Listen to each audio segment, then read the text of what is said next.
G Sudhakaran തൻ്റെ നേതാവെന്ന മന്ത്രി Saji Cherian. G സുധാകരന് തന്നെക്കുറിച്ച് ഒരു തെറ്റിദ്ധാരണയുമില്ല. മാധ്യമങ്ങൾ വെറുതെ തെറ്റിദ്ധാരണ ഉണ്ടാക്കാതിരുന്നാൽ മതി, എന്തെങ്കിലും ഉണ്ടെങ്കിൽ ഞങ്ങൾ സംസാരിച്ച് തീർത്തോളാമെന്നും സജി ചെറിയാൻ. ആ വാക്കുകളിലേക്ക്. അതേ എൻ്റെ നേതാവാണ്. എൻ്റെ ഉപദേശം സ്വീകരിക്കേണ്ട യാതൊരു കാര്യവും അദ്ദേഹത്തിനില്ല. ഞാൻ അദ്ദേഹത്തെ ഉപദേശിച്ചിട്ടുമില്ല, എന്നെ അദ്ദേഹം വിമർശിച്ചിട്ടുമില്ല. സുധാകരൻ സാറിന് എന്നെ പറ്റി ഒരു തെറ്റിദ്ധാരണയില്ല. നിങ്ങൾ ഇപ്പോൾ കുഴപ്പമുണ്ടാക്കരുതാണ്. പാർട്ടിക്കകത്ത് ഒരു പ്രശ്നമില്ല. പാർട്ടി വളരെ സ്ട്രോങ് ആയി പോവുകയാണ്. ഞങ്ങൾ പഞ്ചായത്ത് ഇലക്ഷൻ ഫേസ് ചെയ്യാൻ പോകുന്നു. പാർട്ടി ഒറ്റക്കെട്ടായിട്ട് ഇടതുപക്ഷ മുന്നണി ഒറ്റക്കെട്ടായിട്ട് മത്സരിക്കാൻ പോകുന്നു. വലിയ വിജയം കിട്ടും. അതിൻ്റെ ഫോർ ഫ്രണ്ടിൽ ജി സുധാകരൻ തന്നെ നിന്ന് നയിക്കും ഈ ജില്ലയിലെ പാർട്ടിയെ. അതിലൊന്നും തർക്കം വേണ്ട. ഈ മന്ത്രിയുടെ വാർത്താ സമ്മേളനം കവർ ചെയ്യാൻ പോയ ഞങ്ങളുടെ പ്രതിനിധി അശ്വിൻ പാലാഴി ഇപ്പോൾ ടെലിഫോണിൽ ചേരുകയാണ്. അശ്വിൻ, മന്ത്രി ഒരു ബുദ്ധിമുട്ടും ഇത് നമ്മുടെ ജി സുധാകരനുമായിട്ടില്ല എന്ന് അദ്ദേഹം പറയുന്നു. വാക്കുകൾക്കിടയിൽ വായിച്ചാൽ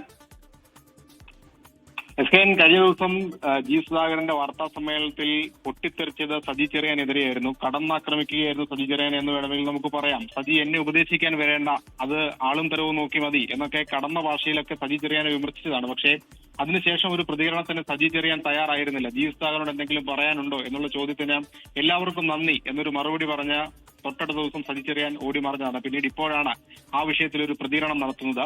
ഈ ജി സുധാകരൻ എന്റെ നേതാവാണ് എന്നാണ് അദ്ദേഹം പറയുന്നത്. സുധാകരൻ സഖാവ് എന്ന് പോലും വിളിക്കുന്നില്ല. സുധാകരൻ സാറ് എന്നുള്ളതാണ് അദ്ദേഹം ആ ബൈറ്റിലുടനീളം പറഞ്ഞിരുന്നത്. അത്രത്തോളം ചേർത്ത് നിർത്തിയുള്ള ഒരു പ്രതികരണമാണ് സജി ചെറിയാന്റെ ഭാഗത്തു നിന്നുണ്ടായത്. ഞങ്ങൾ തമ്മിൽ ഒരു പ്രശ്നവുമില്ല, മാധ്യമങ്ങൾ പ്രശ്നം ഉണ്ടാക്കാതിരുന്നാൽ മതി എന്ന് പറയുന്നു. എന്തായാലും സജി ചെറിയാനെതിരെ നടപടിയെടുക്കണം, പാർട്ടി നടപടിയെടുക്കണം എന്ന അടക്കമുള്ള ആവശ്യങ്ങളായിരുന്നു സജി ചെറിയാൻ ഈ ജി സുധാകരൻ ആവശ്യപ്പെട്ടിരുന്നത്. എന്തായാലും ആ പിണക്കം സജി ചെറിയാൻ മറന്നു എന്നുള്ളതാണ് പ്രതികരണത്തിൽ നിന്ന് മനസ്സിലാകുന്നത്. പക്ഷേ ഇവർക്കിടയിലുള്ള തർക്കം അത് പാർട്ടിക്കുള്ളിൽ തന്നെ തുടരുകയുമാണ്. എന്തായാലും നാളെ പുന്നപ്ര വയലാർ വാർഷികാചരണത്തിന്റെ വാരാചരണ ഉദ്ഘാടനമാണ്.